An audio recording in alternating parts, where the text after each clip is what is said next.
The modern world is built on fuels we know can't last forever. Now, inventors and scientists are lining up to power the future. This is radical, radical, radical innovation. There's no other time that I can imagine in history where engineers and scientists could potentially save the world. By pulling from the natural world, we realize, wow, there is a lot of power here. And pushing the limits of their imaginations. Olive pits. Olive pits? Yes. A lot of people seem to think that in order to conserve, they have to go back living on the land wearing a loincloth or something, and it doesn't have to be that. I'm M. Sanjay, and the race to power our future starts now.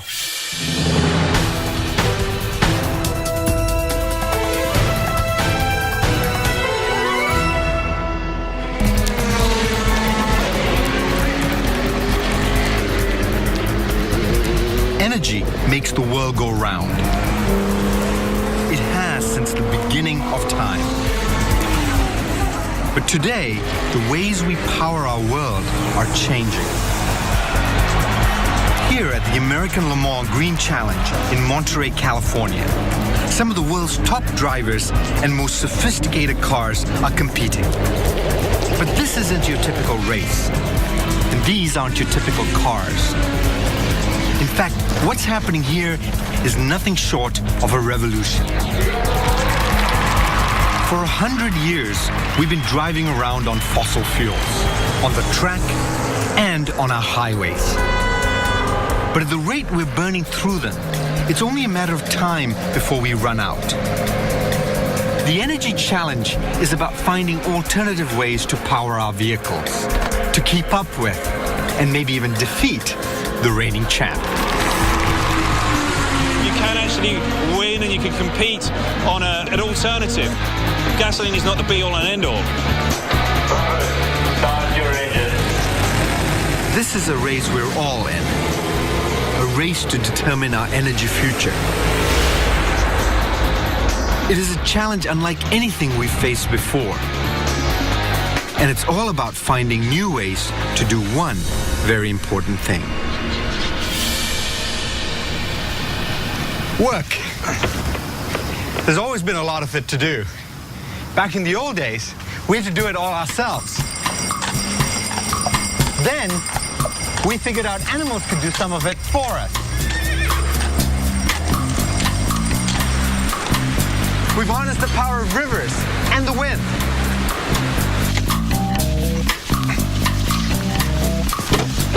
Then, we took a truly giant step. For most of the 20th century, we've lived the energy dream. Thanks to abundant, reliable, and cheap fossil fuels like coal, oil, and natural gas. Today, fossil fuels still drive our cars and light up our cities like there's no tomorrow. The thing about tomorrow, though, is that sooner or later, it's here. Many experts believe we've already burnt through half the planet's recoverable oil. And eventually, we'll run out of coal and natural gas too. As supplies dwindle, prices will soar. Energy will be harder and harder to get. Add to that the environmental and health costs of drilling, mining, and burning fossil fuels. Plus the global security risks of relying on fuels from other countries. And there's no question we've got a problem.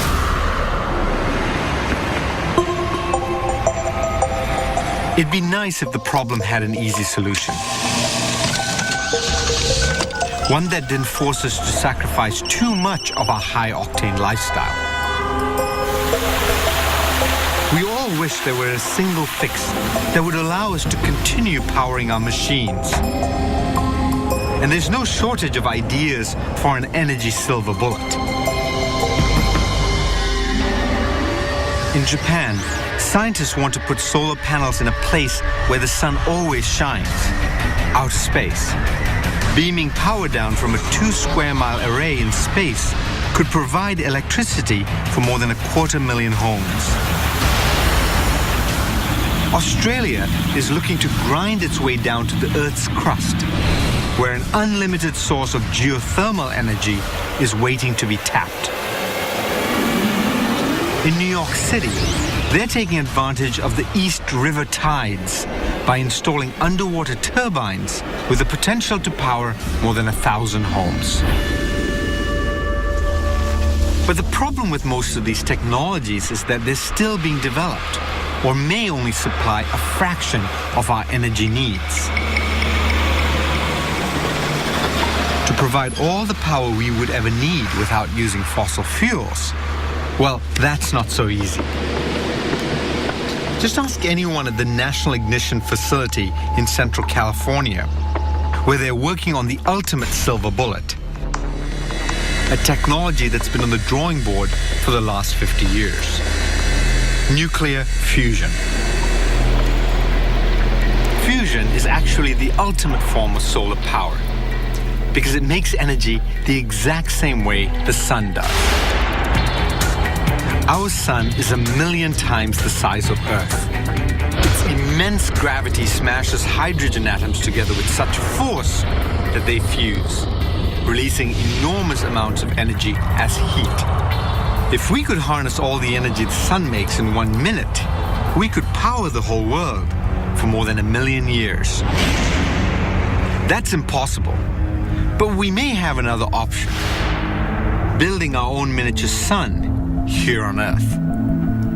More ready, countdown. More ready. Yeah, operator, Pepsi's pulsing. Copy. Today, the National Ignition team is hoping to take a giant step towards that goal. Charge complete. Copy. Project Director Ed Moses knows a lot is riding on what they're about to do. Sequence run, T-minus 60. We are desperate as a species for new ways to get clean energy. Pepsi's ready. Well, this is the ultimate clean, renewable energy. Copy. We're using energy from water. Tap ready. And by just taking the molecules of hydrogen and H2O, we can get a huge amount of energy. Cryo. Fusion holds so much promise that we've spent 50 years and billions of dollars trying to make it a reality. But so far, it is yet to produce a single watt of power. Power conditioning charge. Triggering fusion in a lab is a very tricky business.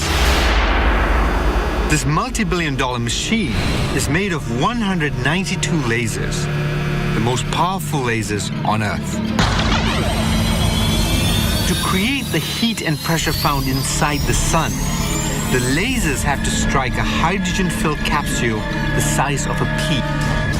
To trigger fusion, all the lasers must hit the target at exactly the same time.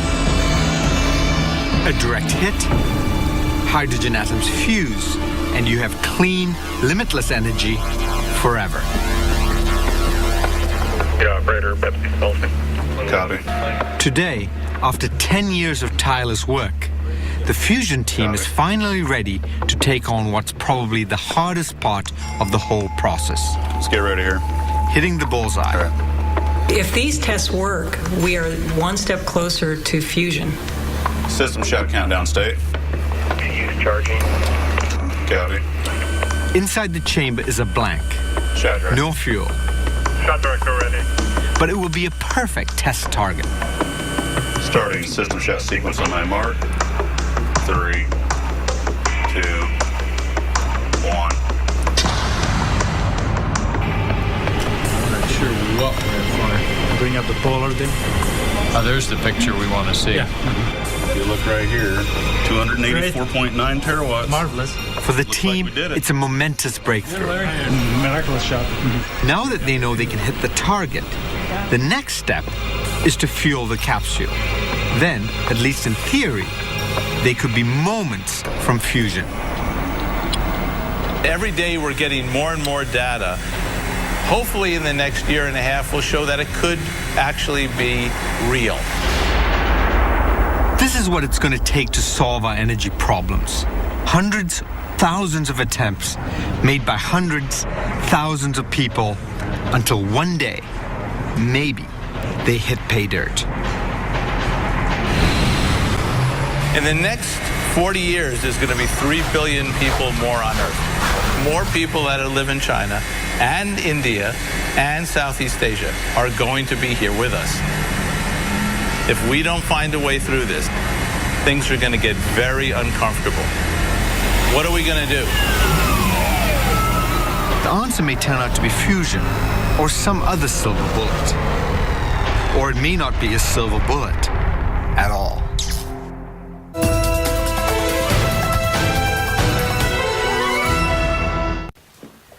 How many times do we plug in every day?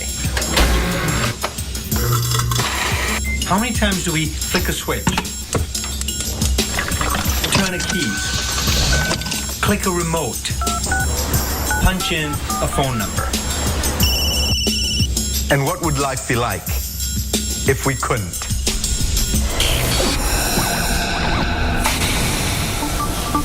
We rely on two major forms of energy to keep our world powered. The fuel that goes into the tank and the electricity that comes out of the socket. When we harnessed electricity in the 19th century, everything changed. Suddenly, a couple of copper wires going into your home or factory could supply the same power as a team of horses or a raging river. Coal may have jump-started the Industrial Revolution, but electricity made it hum. We've come a long way since the early days of electric power, but the principle has remained exactly the same. All you have to do is spin a wheel. The spinning wheel. It's at the heart of nearly every power system on the planet.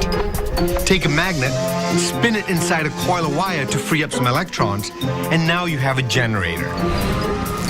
This is the electricity machine. The fuel spins a wheel, the wheel turns a magnet. The magnet releases electrons.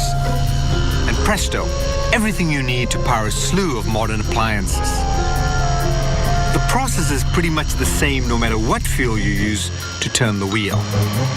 Burn coal, boil water, generate steam, spin the wheel. Out comes electricity. Swap out coal for natural gas, oil, nuclear fission, even hydropower. They'll spin the wheel just as well.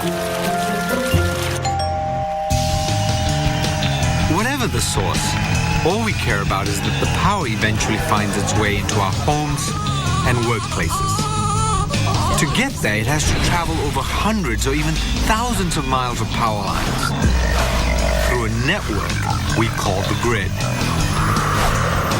Across the globe, the grid links the raw power generated at thousands of power plants to hundreds of millions of users, you and me. And keeping the whole system running are the grid engineers. The German power company 50 Hertz provides electricity to nearly 20 million homes. Our dispatchers in the control room have a job quite comparable to air traffic controllers. Every second of the day, they keep the balance between production and consumption. Every second, demand, supply at the same level. For decades, Germany relied on coal to provide most of its electricity. Now it's committed to powering half its electric grid with renewable energy by 2050. Generated mainly with one resource, the wind. Turning and turning all day long, a modern wind turbine is a huge spinning wheel in its own right. Some reach 500 feet high. Blades longer than the wings of a 747 catch the wind, and a generator transforms the energy into electricity. Wind power is now one of the fastest growing industries on Earth. In 2009, China became the third largest producer of wind power in the world, after Germany and the US. They're now the world's largest manufacturer of wind turbines. China's invested massively in wind technology. In the past 5 years, they've essentially doubled the amount of energy they're producing from wind each and every single year. Perhaps more importantly, China plans on dominating the industry for making these wind turbines, an industry that could be worth not just billions of dollars, but perhaps trillions of dollars. Wind technology is taking off so fast that by mid-century, it could surpass coal as the #1 power source on the grid. That's not such great news for the grid engineers, because they know all too well that wind power has a serious drawback. Wind is a quite volatile source of electricity. When it's blowing, it's there. When it's not, it's gone. It's not enough to send electric power into our homes and workplaces most of the time. It has to be there all the time. Something fossil fuels like coal do very well. With renewable energy, it's not so easy. But now, a group of American pioneers is taking on the challenge of making wind power more consistent. Led by a man whose entire career has been shaped by the wind. Don Montague began sailing at the age of 8. By the time he was 20, he had won his first windsurfing competition. He discovered early on that the higher he set his sails, the faster he went. When sailboats are racing, sometimes only the top third of their sail is actually working. Put a kite up at, let's say, 100 meters or 200 meters or 500 meters, you realize, wow, there is a lot of power here. It didn't take long for Montague to realize he could put this power to a very different use. I'm ready. And the wind is perfect right now. In 2006, with $10 million in seed money, he and his colleagues started an alternative energy company. Back up. Vertical enough. Okay, I think we're ready. At a decommissioned airbase on San Francisco Bay, Makani Power is developing a kite-based technology that can make wind power a lot more reliable. We're ready to launch. To do it, they've got to fly their renewable power machines up where the wind blows the hardest and most steadily. Okay, wind is good. Everyone's ready? Launch on 3, 1, 2, 3, launch.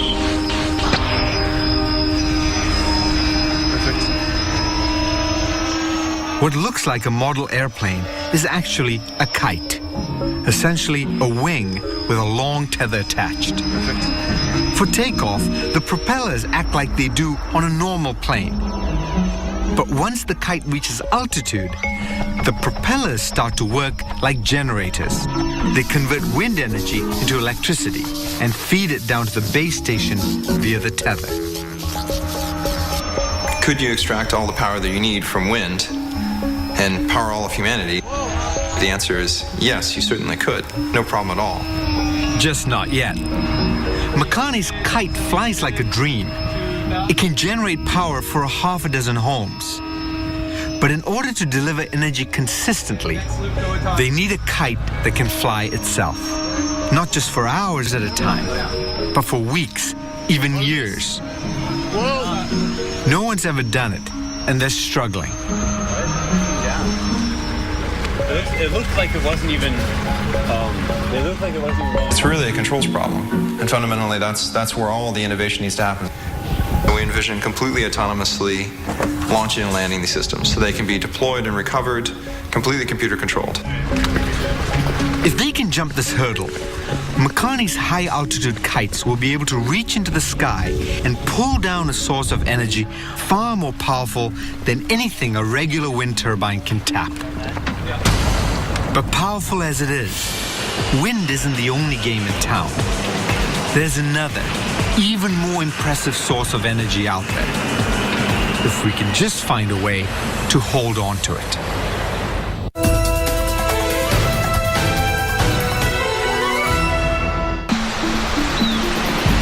Natural sources of energy are all around us. But we can't put the wind into our gas tanks or plug our TV into the sun.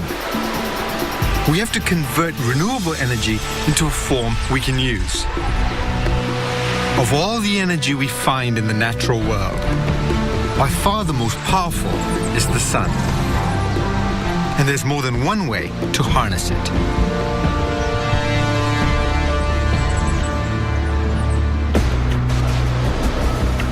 In southern Spain, hundreds of mirrors are tracking the sun, focusing its rays on a tank of water atop a tower nearly 400 feet tall. Each mirror can only raise the water temperature by a few degrees, but target 600 of them at the same spot, and the temperature shoots up to 500 degrees. That's more than enough to turn the water into steam, which is then shot into turbines which spin the wheel. Electricity. Today, the field of solar panels generates enough power for over 15,000 homes. And as more panels come online, that number could reach 200,000. This is the first commercial power plant in Europe to harvest the energy from the sun in this way. But it shares solar power's one built-in, and some say fatal flaw. It's a fair weather friend.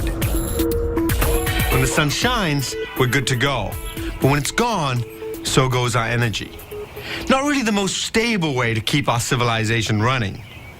To power the future with solar, we need to learn how to hold a piece of the sun in reserve. And Spain has found a way to do this as well. The Andesol solar thermal plant is the largest solar plant in the world. Here, they're not just collecting the sun's energy, they're stockpiling it. The problem with the renewable resources that is not controllable. The wind blows when blows and goes when it decides to go. The same happens with the sun. If renewable is not controllable, you have nothing. At the end of the day, under the intense glare of the midday sun, the mirrors produce a tremendous amount of heat, more than the generators can use for electricity. Their answer is to store that heat in a 28,000-ton vat of molten salt. The salt soaks up the solar energy, which can be tapped for power hours or even days later. Every day when the sun goes down, Andesol's engineers switch off the solar mirrors and start pumping heat from the storage tanks. At night, turbines keep churning out electricity for about 40,000 homes. And the locals who rely on the power are none the wiser. Government-run plants like these can convert solar energy into electricity on a massive scale. But the beauty of sun power is that no one owns it. With a little ingenuity, anyone can tap into it. Here in the US, the race to find the solar silver bullet is heating up. But the true pioneers aren't necessarily who you might expect. Frank Schubert has reinvented himself several times in the course of his life. He's been a professional musician, architect, 6 5-foot sections. He's even designed habitats for explorers on Mars. Now, he's turning all that creativity towards the sun. Basically, making music and making machines is the same thing. It comes from the same spirit. You have to have it in your head first, and then you make it happen. When America's largest olive producer wanted to find alternative ways to power its operations, Schubert knew he found his next project. Running day and night, the Musco family olive company's factory gobbles up nearly as much electricity as 1,000 homes. Schubert began by designing a solar thermal array of mirrors, a lot like the one in Spain. The array provided power during the day. The problem, once again, was what to do when the sun didn't shine. Then Schubert had a revelation. He had access to a solar-charged resource that was hiding in plain sight. This factory cans more olives each year than there are people on planet Earth. Schubert's aha moment came when he realized that the solar energy he needs to power this factory was already in the factory. The problem was it was being shipped away as trash. Olive pits. Processing, 13 billion olives a year, they create a lot of waste. Waste in the sense that they don't know what to do with it. But Schubert knew exactly what to do with it. Just like the wood in your fireplace, olive pits contain a lot of stored solar energy, which can be burned to generate electricity. With millions of olive pits piling up each day, they provided the perfect renewable energy source, possibly enough to power the entire plant on cloudy days and at night. So you're telling me you can power this factory with basically what was waste? Yes. Basically, this is a sun storage device here. It gathers the energy from the sun, it puts it into this olive pit. We extract that heat and we boil water with it and make steam and it's run such engines. a simple idea. It seems like it's something that people would have done a long time ago, but we've sort of forgotten that really we get so much energy from the sun and it's just trapped everywhere around us. Yeah, it is. Solar mirrors for the daytime, olive pits for the night. It's creative thinking like this that will help us find new ways to keep the electric current flowing. I love riding around in my horse and buggy, but I'd hate to have to do this every day. Luckily, I don't have to. The days when people got around like this are long gone. Today, a world without cars is almost unthinkable. Without fast, reliable transportation, avocados sit on a farm in California. Computer chips never make it out of China, and our overnight packages return to sender.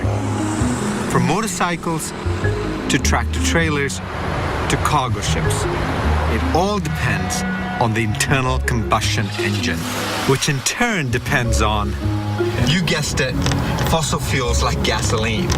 Burn a fossil fuel and you spin the wheel, which literally drives a car. It's cheap and it packs a huge energy punch in a very small package. And that's why any fuel going up against the reigning champion is going to have a fight on its hands. The American Lamar Green Challenge has turned a racetrack into a laboratory. What engineers and drivers learn here today will reap benefits far beyond the track. What you do in racing, all the things you're looking to get better at are the same things that you're looking for in a street car. Whether it's aerodynamics, better fuel economy, all those are key in racing. Today's favorite is car number 45, a Porsche GT3 powered by gasoline. The challenges include a number of cars running on renewable fuels, biobutanol, cellulosic ethanol, and clean diesel. They're here to give gas a run for its money. Over the years, Lord Paul Drayson has seen alternative fuels go from being a laughingstock to serious contenders. The other racers looked at us as like we'd gone a bit crazy and made fun of me, saying, well, are you going to drive in open-toed sandals now? Are you going to be eating lentils? Well, what's with this? But then when we put the car on pole and won the race, they weren't laughing anymore. To make a switch away from fossil fuels to renewables, we'll need billions of gallons. But it's not just quantity.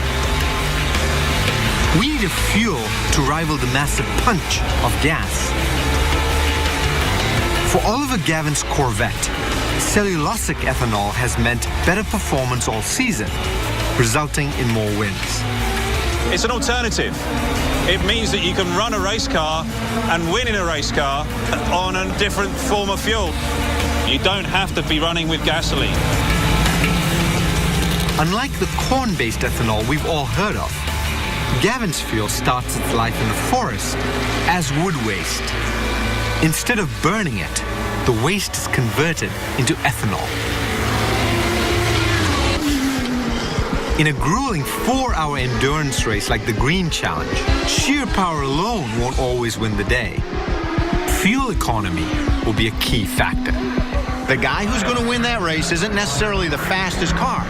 The fewer stops you have to make to fill her up, that's time on the racetrack, not stopped in the pit lane. The need to cut down on pit stops is also driving another technology being tested here today.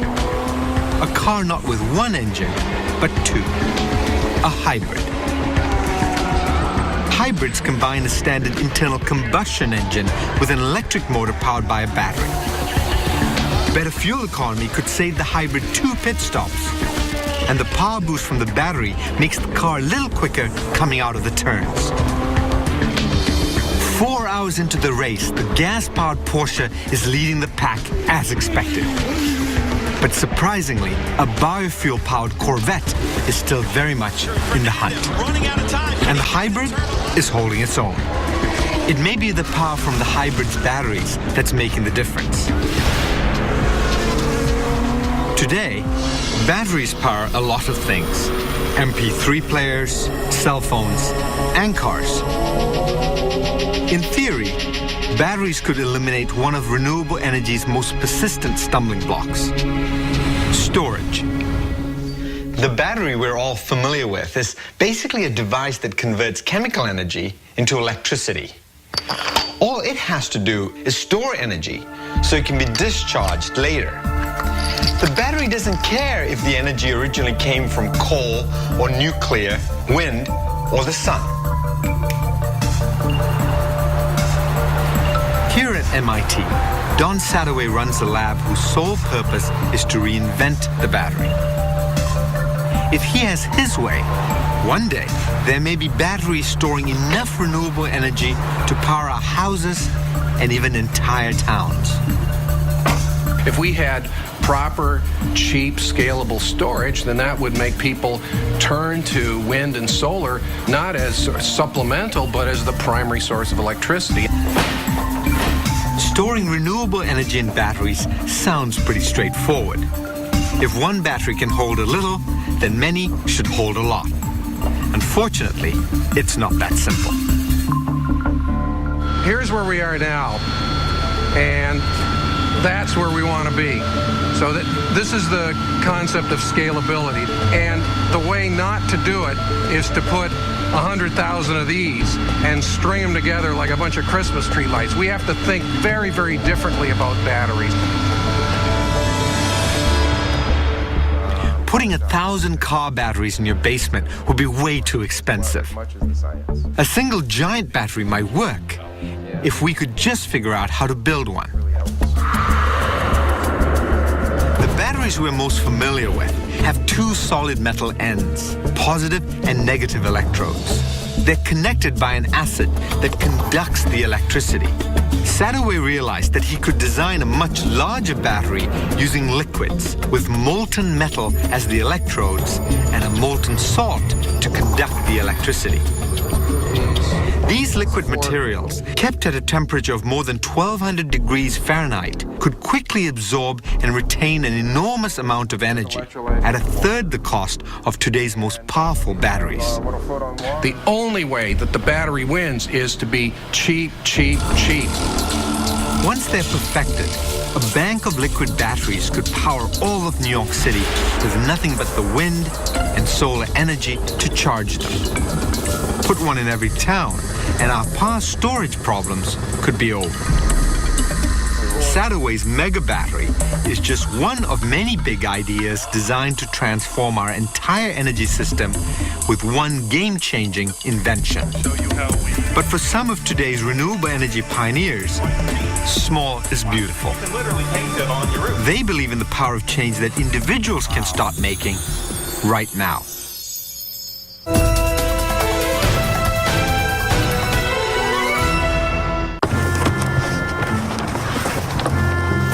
Many of us assume that energy has to come from some giant oil company or electric utility. But for some alternative energy pioneers, real change can be in the hands of individuals. And when it comes to renewable energy we can install ourselves, the leader of the pack is the photovoltaic cell, otherwise known as PV. put them up, plug them in, and walk away. PV panels don't really look like much, but once you get them in there, they start generating electricity for as long as the sun shines. When sunlight strikes the silicon panel, photons knock electrons loose, creating current. From there, the electricity can flow right into our homes.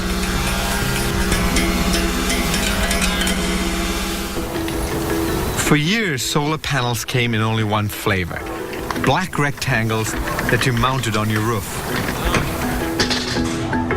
If we want to make alternative energy part of our lives, why not make it part of our homes? Literally.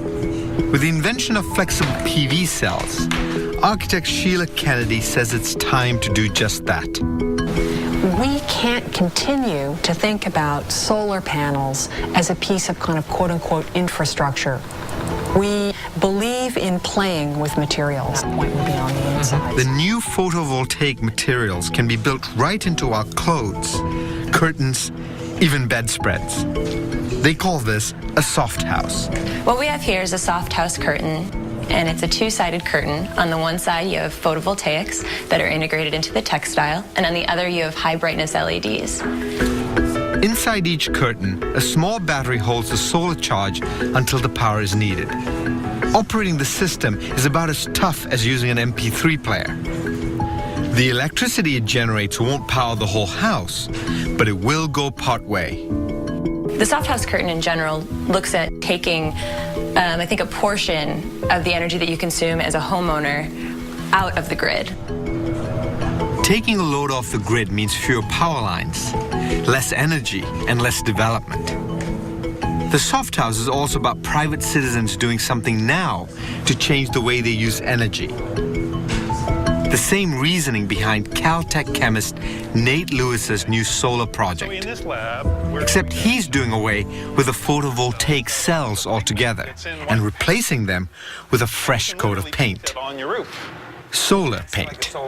So you can spray this stuff on or paint it on and it becomes a solar, a photovoltaic Exactly. It makes electricity from sunlight. Wow. Take a little scoop and you want to put a little bit like that on much? One more. The process begins by brushing the paint onto 3 glass slides, just like you'd silk screen a t-shirt. That's pretty good. Up, and there you go.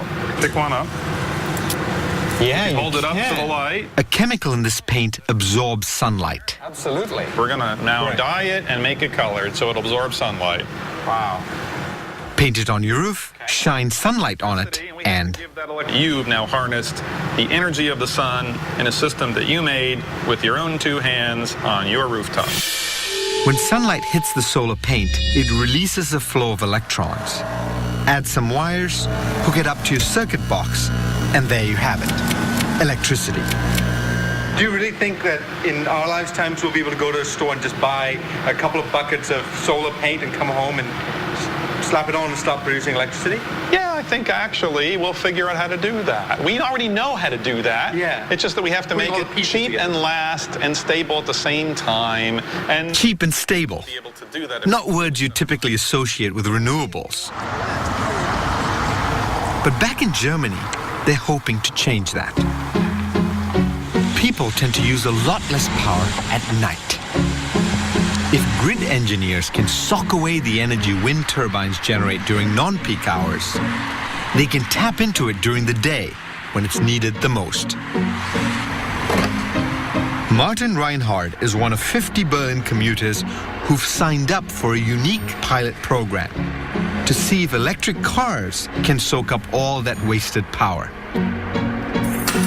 When he gets home in the evening, Martin plugs in his electric car so he can charge overnight when electricity is cheapest. But here's the beauty of the idea. Soon, electric cars may also be able to send the energy in their batteries back to the grid. Here's how it could work. Say Martin is taking a trip to Spain for the week, leaving his electric car plugged in at home. Since the car is connected to the utility via the internet, the grid engineers can control the flow of electricity. When there's a lull in the wind or the sun isn't shining, they can reverse it.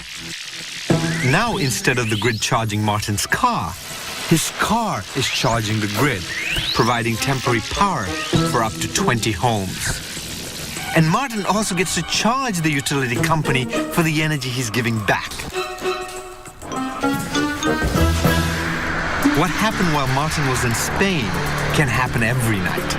As more and more electric cars take to the road, this could be the wave of the future. Buy energy in the usual way, or sell it back for a profit. Those are the kind of choices most people want. And the race to provide them is running full throttle into the final laps.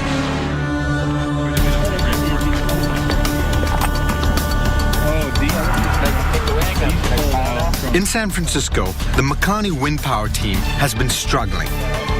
Their high-altitude kite soars with a pilot at the controls on the ground. But each time it's set to autopilot, it starts to fall out of the sky. There is no free ride, and there is no silver bullet, and it's a lot of people working really hard around the clock to make anything happen. Launch on 3. Now they think they've finally got it. Launch. You've got to make it work somehow. And that brings out a really neat thing in people. Okay, it's autonomous.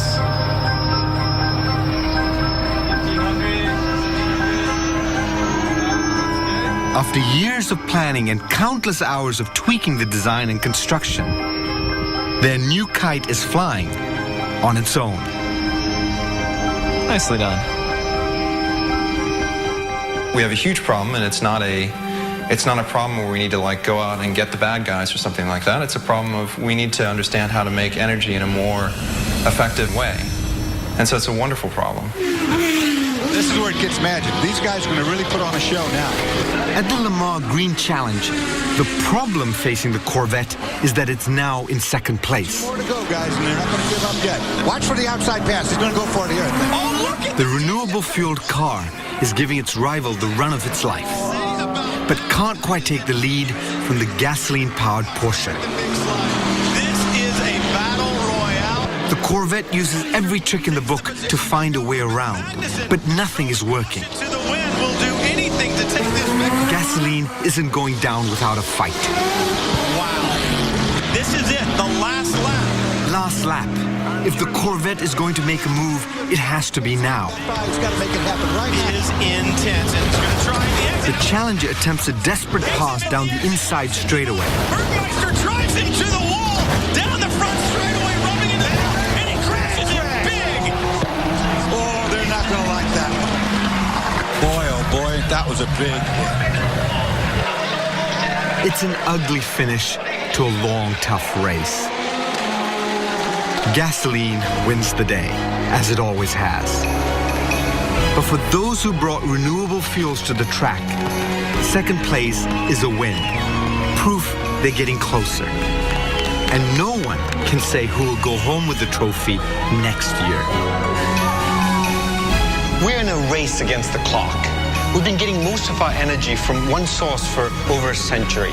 Energy that's helped build the modern world. But now, it's time to make a change. To write the next chapter in the story, we'll need to tap into the elements, transform the way we move, and change the way we live. Every year, we're a little closer to solving the puzzle. Whether it'll be one big solution or lots of little ones, no one can say. What we do know is that we're building the future as we speak. One tick of the clock, one weld, one great idea at a time.